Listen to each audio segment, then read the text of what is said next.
Hey everyone, welcome to my channel. I hope you all are doing well. So today we are going to discuss about the questions of the classical physics stability analysis जो topic हमारा चल रहा था. तो next previous year question जो है वो हम स्टडी करते हैं. तो नेक्स्ट एग्जाम्पल जो है वो हमारे पास ये दे रखा है कि पोटेंशियल हमारे पास गिवन है 1/2 एक्स रेज टू पावर में 12 minus 1/x raise to power में 6. उन्होंने कहा है कि हमारे पास जो x की वैल्यूज हैं वो ग्रेटर देन 0 ही अलाउड है होनी चाहिए और m जो है मास जो है वो 1 kg दे रखा है. उन्होंने हमें यहाँ पे टाइम पीरियड फाइंड आउट करने को कहा है. Find time period. देखो this question is from just 2018. Just 2018 का जो है ये क्वेश्चन है. अगेन जो भी स्टूडेंट्स लेक्चरर कैडर नेट या गेट की प्रेपरेशन कर रहे हैं तो उनके लिए सारे प्रीवियस ईयर्स अलग अलग एग्जाम्स के करने बहुत ज़रूरी हैं इन ऑर्डर कि उनका कोई भी कॉन्सेप्ट जो है छूटे ना. ठीक है, तो हमें यहाँ पे टाइम पीरियड फाइंड आउट करना है. इस क्वेश्चन को ना करवाने से पहले मैं एक और चीज़ जो है नॉर्मली आप लोग को बताना चाहूँगी क्योंकि इसके अंदर वो कॉन्सेप्ट जो है हमारा वो यूज़ हो रहा है. तो यहाँ पे मैं ये बताना चाहती हूँ कि अब ना हमारे पास एक एनर्जी का कॉन्सेप्ट है, पोटेंशियल का कॉन्सेप्ट है, सॉरी नॉट एनर्जी, पोटेंशियल का कॉन्सेप्ट की अगर हम एक पार्टिकल का मोशन कंसीडर करते हैं तो उसका जो जनरल पोटेंशियल फंक्शन होगा it is given by half के एक्स एन, है ना. This is a general potential का फंक्शन वेयर एन हम जो है हम इवन लेते होते हैं. तो अगर मैं यहाँ पे पोटेंशियल लूँ हाफ के एक्स स्क्वायर एंड इसका मैं कर दूं डेरिवेटिव तो वी विल गेट हाफ के 2x, 2 से 2 cancel, we will get k into X. Further अगर मैं इसका डबल डेरिवेटिव लूं तो I will get only k. ठीक है, तो विच इज अगेन पॉजिटिव. तो यहाँ से मैं ये बताना चाह रही हूँ कि जो डबल डेरिवेटिव ऑफ पोटेंशियल है वो k के इक्वल है. ठीक है, वो यहाँ से हमें पता चला. अब ये मैंने क्यों लिया, क्या इसका कॉन्सेप्ट है, वो अभी इस क्वेश्चन को सॉल्व जब हम करेंगे तो आप लोग को पता चल जाएगा. इन्होंने हमें यहाँ पे कहा है कि टाइम पीरियड फाइंड आउट करो. तो एज वी नो जो टाइम पीरियड होता है वो फ्रीक्वेंसी का इनवर्स होता है. Inverse of frequency is time period, यानी कि जो फ्रीक्वेंसी है वो 1/t होता है एंड जो t है वो 1/फ्रीक्वेंसी होता है.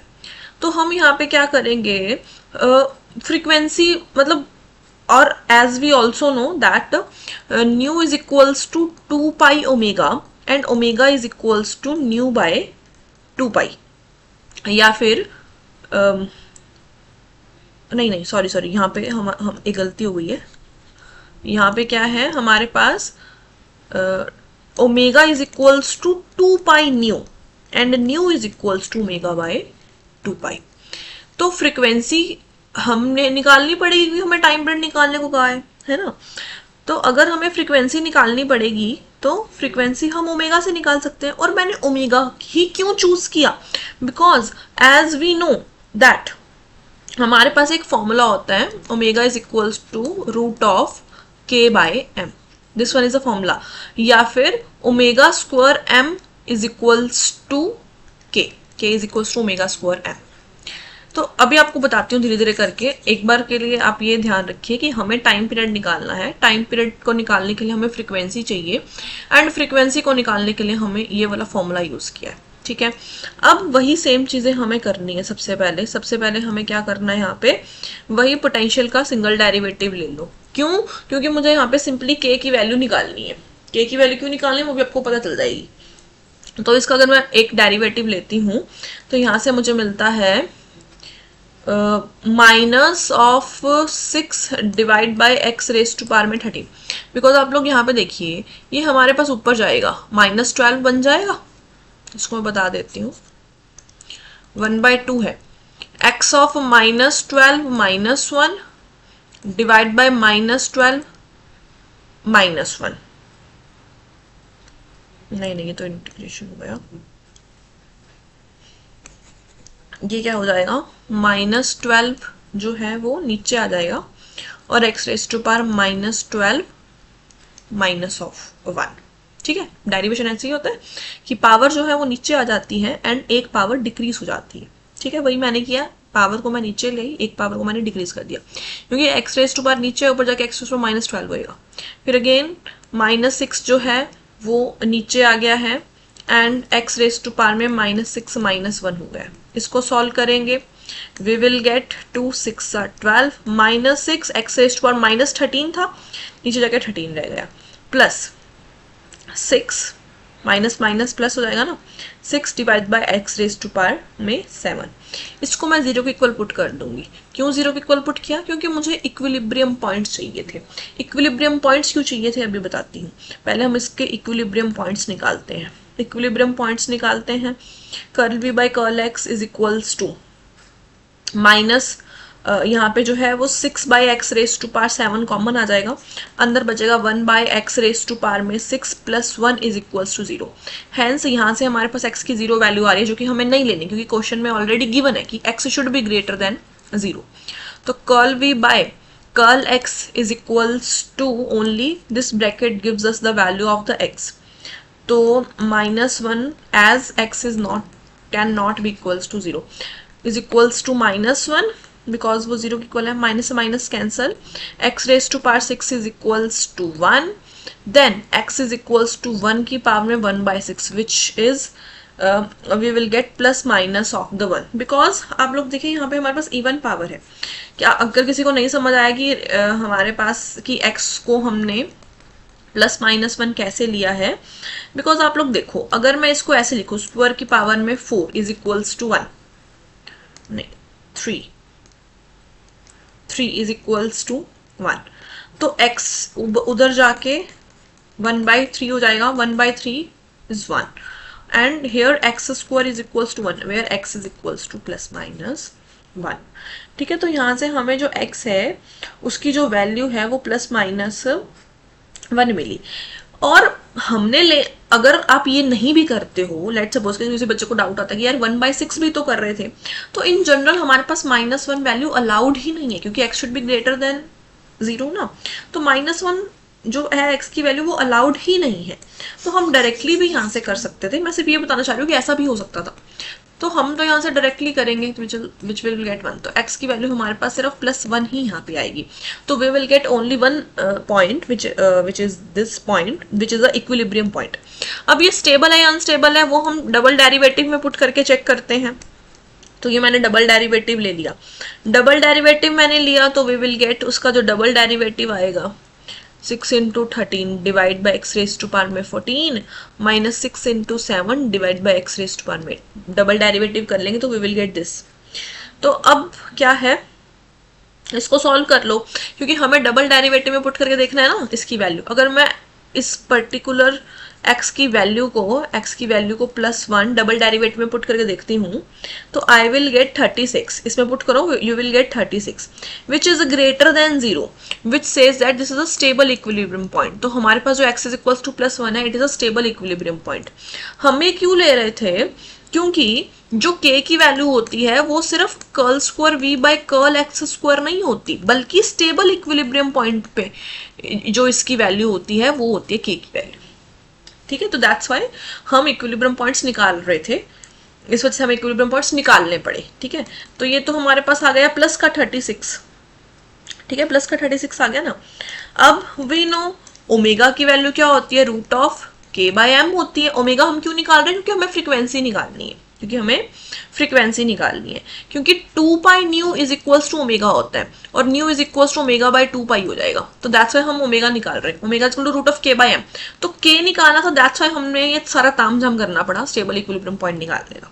तो बस ये 36 अगर मास की वैल्यू हमें देखो 1 दे रखी है ऑलरेडी, तो वी विल गेट 6। ओमेगा की वैल्यू हमारे पास आ जाएगी 6, तो nu is equals to omega by 2π which is 6/2π, and we know that जो टाइम पीरियड है वो 1/ν होता है। तो 1/ν मतलब 2π/6 उल्टा हो जाएगा ना, 2 3 6 विच इज π/3। तो टाइम पीरियड का वैल्यू वी विल गेट π/3। तो हेयर इज द आंसर। तो देखो कुछ भी नहीं था इस क्वेश्चन के अंदर, तो कभी भी अगर आपको ओमेगा निकालने के लिए कहा हो तो हम यही वाला फॉर्मूला जो है वो यूज करेंगे, और ओमेगा के बाद तो खैर कुछ भी आ सकता है, टाइम पीरियड या फ्रीक्वेंसी, तो हम ऐसे ही जो है वो सॉल्व करेंगे। ठीक है, आई होप कि ये क्लियर हुआ होगा। अभी हम चलते हैं हमारे नेक्स्ट क्वेश्चन के ऊपर। Next question is from GATE 2020। This question is from GATE 2020। इस क्वेश्चन में वो कह रहे हैं कि पोटेंशियल हमें दे रखी है। इस क्वेश्चन को हम दो तरीके से सॉल्व कर सकते हैं। Sine K square X minus pi by 2, where जो a है it is greater than 0 and K square भी जो है वो ग्रेटर देन 0 है। अब देखिए हम क्या करते हैं, इसमें थोड़े से चेंजेस करते हैं कि माइनस कॉमन ले लेती हूँ मैं, minus A sine pi by 2 minus of theta, pi by 2 minus of theta. क्यों मैंने ऐसा किया, क्योंकि पाई ये बड़ा टर्म है थीटा वाली, तो हम इसको चेंज कर सकते हैं, क्योंकि पाई बाय 2 की वजह से बाहर वाला जो है वो चेंज हो जाता है, बाहर वाला जो ट्रिग्नोमेट्रिक फंक्शन है वो चेंज हो जाता है ना। दैट्स वाई मैंने कॉन्सेप्ट यूज किया कॉज के स्क्वायर एक्स। हमारे पास फंक्शन छोटा बन गया बस, और कुछ नहीं है। अब इस क्वेश्चन को हम दो तरीके से सॉल्व कर सकते हैं। या तो आप वही फॉर्मूला लगाओ कि डबल इस तरह से डेरिवेटिव ले लो, इसको जीरो की इक्वल पुट करो, यहाँ से हमारे पास पॉइंट्स आ जाएंगे, फिर उन पॉइंट्स को डबल डेरिवेटिव में पुट करो कि स्टेबल इक्विलिब्रियम में या फिर अनस्टेबल इक्विलिब्रियम में, उस अकॉर्डिंग हम ओमेगा की जो है वो वैल्यू निकाल लेंगे। ठीक है, एक तो ये जो हम ऑलरेडी बहुत टाइम से पढ़ते हुए आ रहे हैं, जितने भी हमने क्वेश्चन प्रीवियसली पढ़े। ठीक है, अब इस क्वेश्चन को सॉल्व करने का एक और मेथड है। मैं यहाँ पे सेकंड मेथड कराऊंगी, क्योंकि फर्स्ट मेथड आप लोग बहुत बार पढ़ चुके हो। जब इस तरह से ट्रिग्नोमेट्री फंक्शन वाले क्वेश्चन आ जाते हैं तो उसको हम कुछ इस तरह से सॉल्व करते हैं। अब देखो कॉज का फॉर्मूला हमने यहाँ पे लगा दिया, कॉज की एक्सपेंशन लगा दी बेसिकली, जो कि आप लोग मैथमेटिकल फिजिक्स में भी पढ़ते हो। कॉज की एक्सपेंशन क्या होती है, 1 minus theta square by 2 factorial. Theta square, यहाँ पे थीटा के स्क्वायर एक्स है, तो थीटा स्क्वायर बाय 2 फैक्टोरियल, फिर प्लस, इस तरह से चलता है आगे, plus minus up to so on, alternate sign होते हैं। ठीक है, बट हम यहाँ पे हायर डिग्रीज जो है वो निग्लेक्ट करेंगे, तो हमने पोटेंशियल की वैल्यू सिर्फ यहाँ तक ली। ठीक है, अब एज वी नो फोर्स क्या होता है, पोटेंशियल का डबल पोटेंशियल का rate of change with the negative sign. इसको अगर हम सॉल्व करेंगे तो देखो इसका तो डेरिवेटिव माइनस है एज इट इज, इसका डेरिवेटिव 0 हो जाएगा। अंदर वाली टर्म का जो डेरिवेटिव है वो क्या रहेगा, अंदर वाली टर्म का जो हमारा डेरिवेटिव है वो हो जाएगा AK4, ये हो जाएगा हमारा K4 2x divide by 2 factorial, 2 से 2 जो है वो कैंसल आउट हो जाएगा।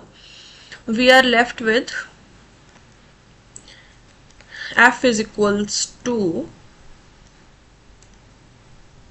minus a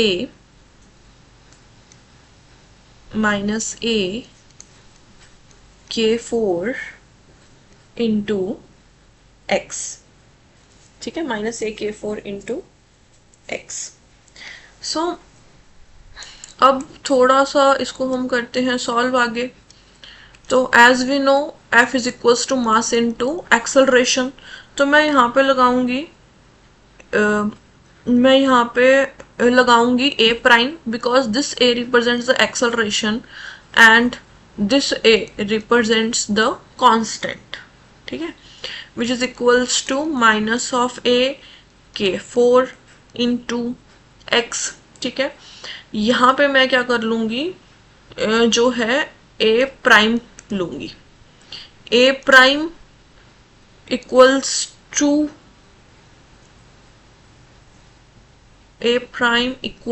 to minus a k4x divide by m is equals to minus omega square x, because as we know acceleration is also given by omega square x। ठीक है, तो here अगर हम इन दोनों को compare करते हैं तो we will get omega is equals to front वाला term which is root of AK4 divide by m, and हमें ओमेगा ही निकालना था यहाँ पे, तो omega is equals to k square root of a by m। तो we will get the value of omega as this. ठीक है, तो आई होप कि आपको क्लियर हुआ होगा। या एक क्वेश्चन आप लोग को होमवर्क के लिए देती हूँ, ये क्वेश्चन आपका होमवर्क रहेगा। दैट इज पोटेंशियल हमारे पास दे रखी है हाफ की x square minus lambda by 3 x का क्यूब। इसमें आप लोगों को स्टेबल और अनस्टेबल इक्विलिब्रियम पॉइंट्स जो हैं वो फाइंड आउट करने होंगे। ठीक है, आई होप कि आज का सेशन आपको क्लियर हुआ होगा। अगर कोई भी डाउट हो तो आप मेरे से जो है वो कमेंट सेक्शन में पूछ सकते हैं। ठीक है,